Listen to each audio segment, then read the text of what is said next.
The season of Advent will be upon us in a week or so, but for much of the culture, there's already a sort of a rushing into that celebration of Christmas themes that, it's not quite religious. It's more about economics, and it's more about feelings, emotions, and not that those things are altogether bad, right? We benefit from those things.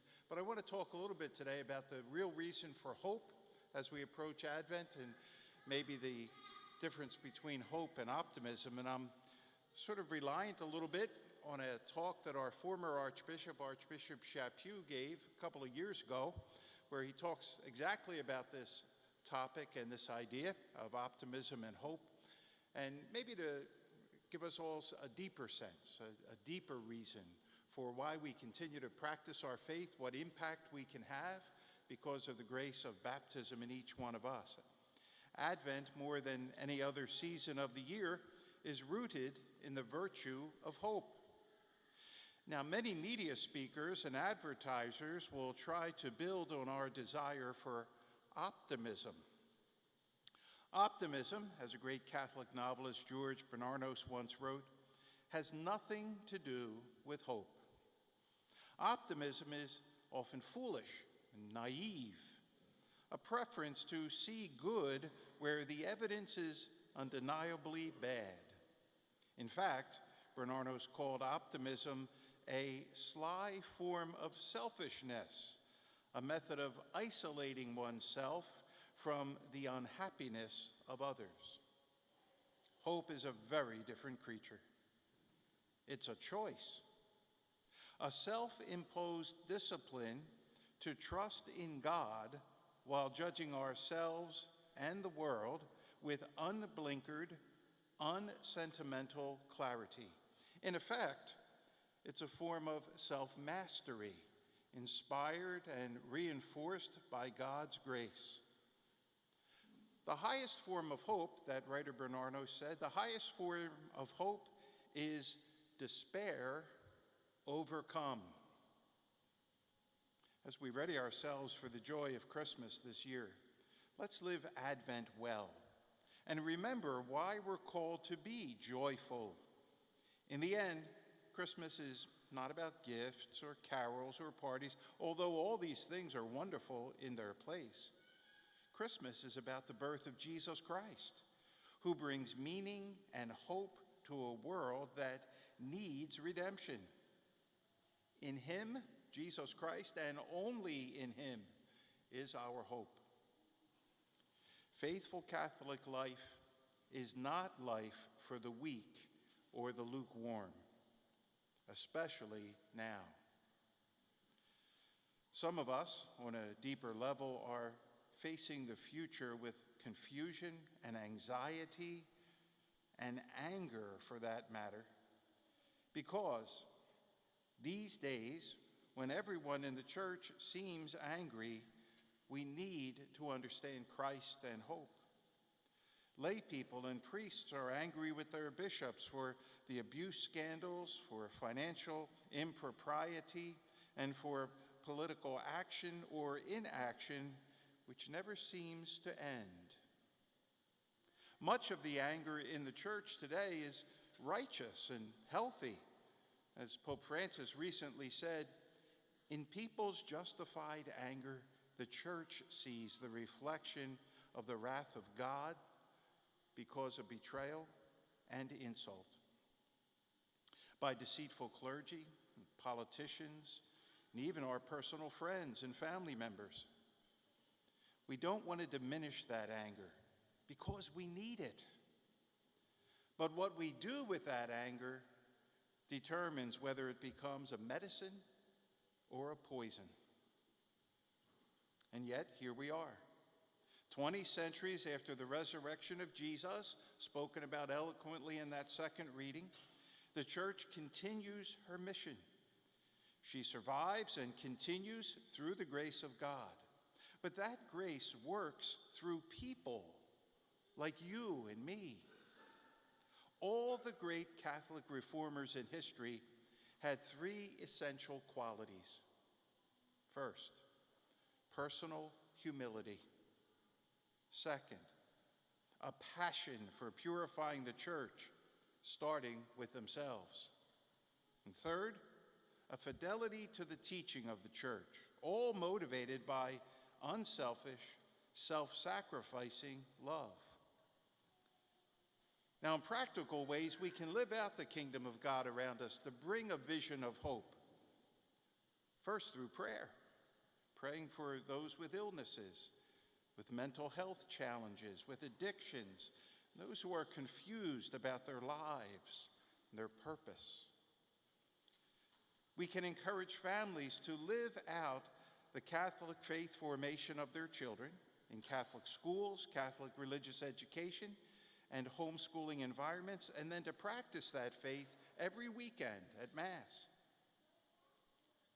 Concrete help is offered for cancer patients, like the current Cure for Cam blanket and fleece collection we're having in the hallway, by providing food through the Honeybrook Food Pantry that is being collected for this weekend, as it is every month. The Caring Friends program, where so many of you take the extra food you have from dinner, and some even cook extra food for those who can't get out of their homes and need a good meal.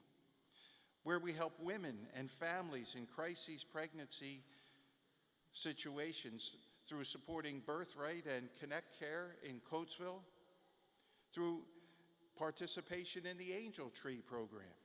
See, all of these are signs of hope, signs that we see the world the way it is, but we're going to take action. Like Ezekiel said in the first reading, where God says he's going to come to those who are straying, but he's going to come to them, friends, through us. For those who are broken, that God is going to stand by them, but he's going to stand by them through us. For those who are lost, they're going to be able to be found by God through us. We have a couple of more examples of that today at this particular Mass. They think they can hide in the back a little bit, but I'm not going to let them. Up here, Jacob is back this weekend, I guess because he got a good meal last weekend when he gave the seminary appeal talk. Jacob, could I ask you to stand up? And the two seminarians who are trying to hide in church, Anthony and Daniel, thank you.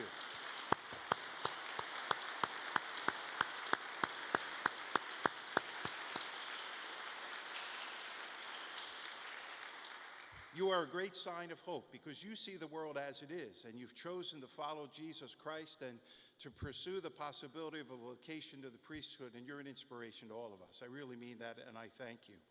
Also with us in church today are a whole lot of young people who are going to be going to Mission Youth in Coatesville today. If you're here because you're going to Mission Youth in Coatesville or one of your family members is, could you stand up, please, and be acknowledged?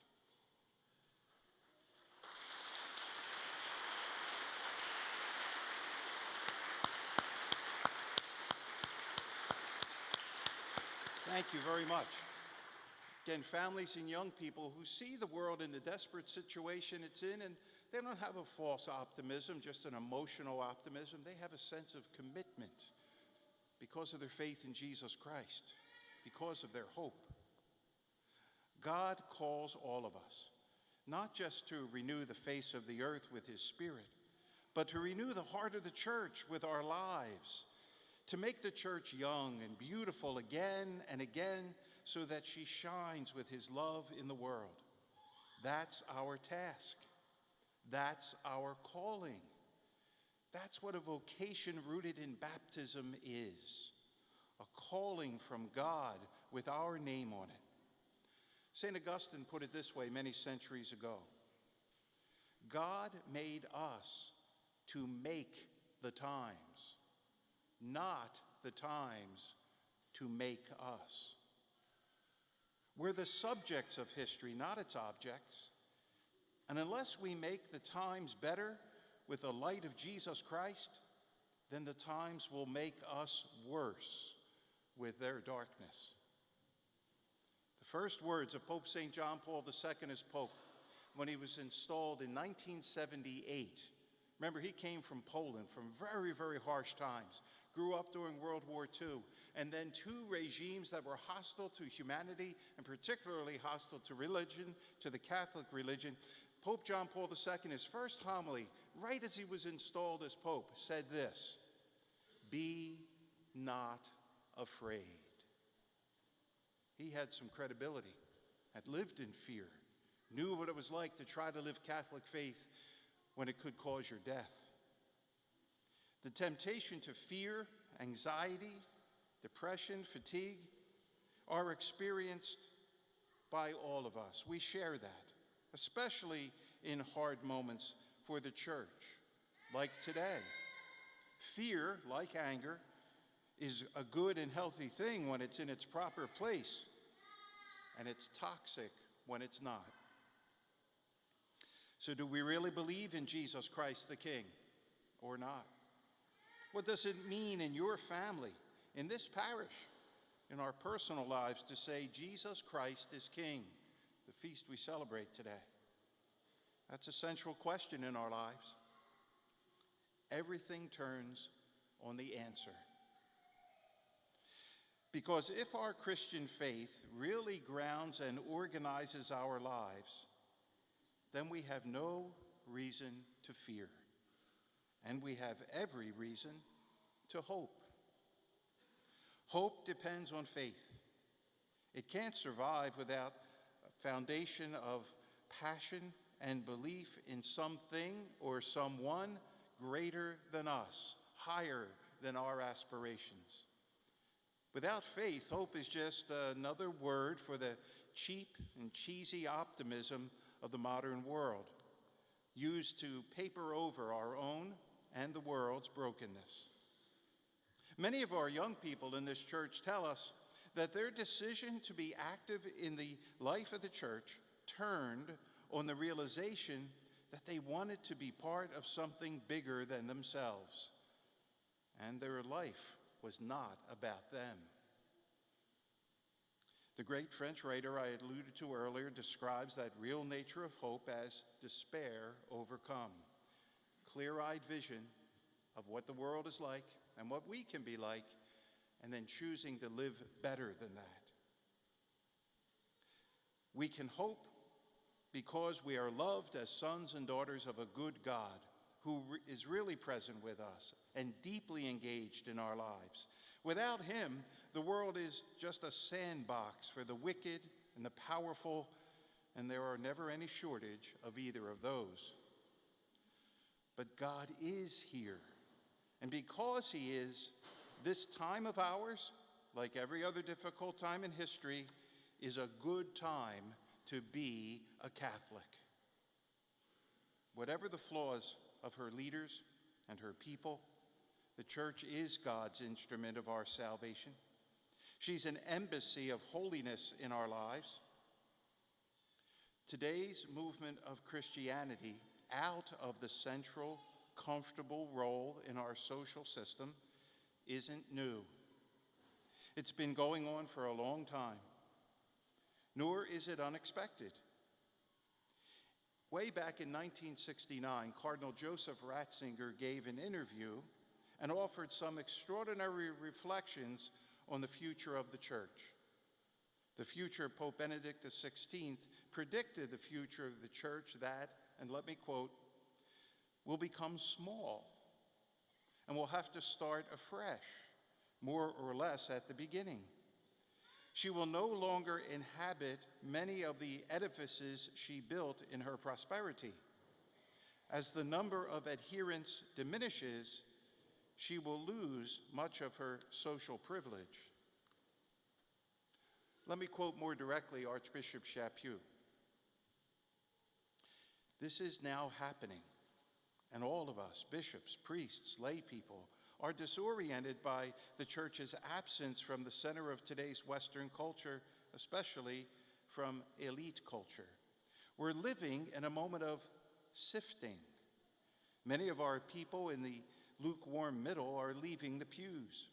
In the past, a shared consensus in favor of Christianity protected the church and encouraged people's loyalty.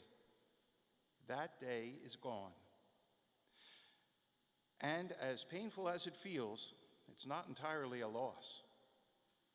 However well-intentioned, it fed our complacency, which in turn bred irresponsibility and negligence.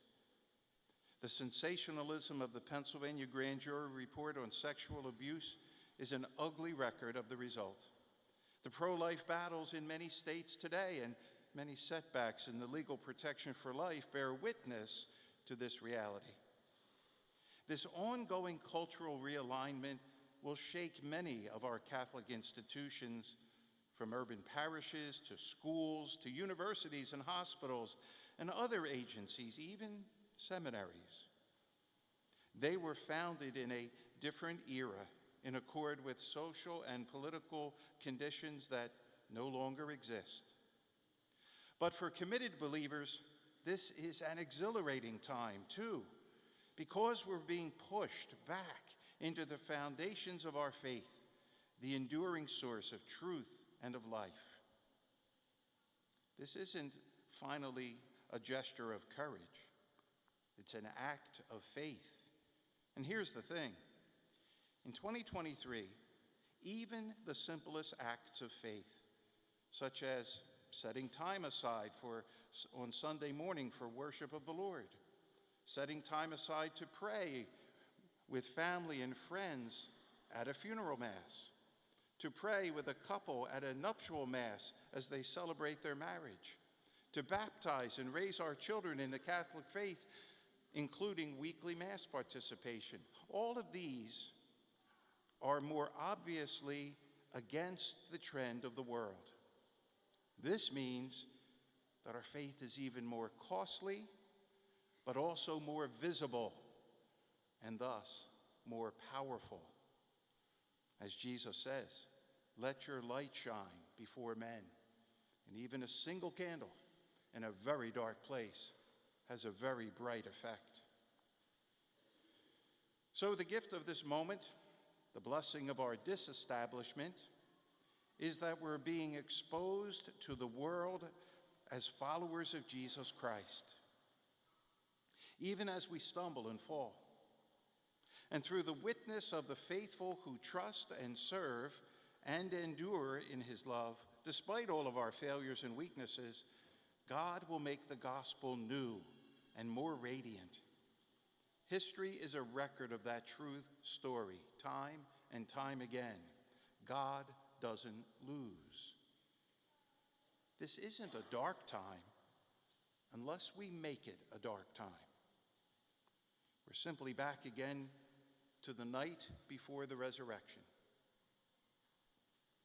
And the night passes. We already know how the story ends. We just need to imprint it on our hearts. Gratitude is the beginning of joy. This is the moment of privilege and opportunity, not a moment of defeat.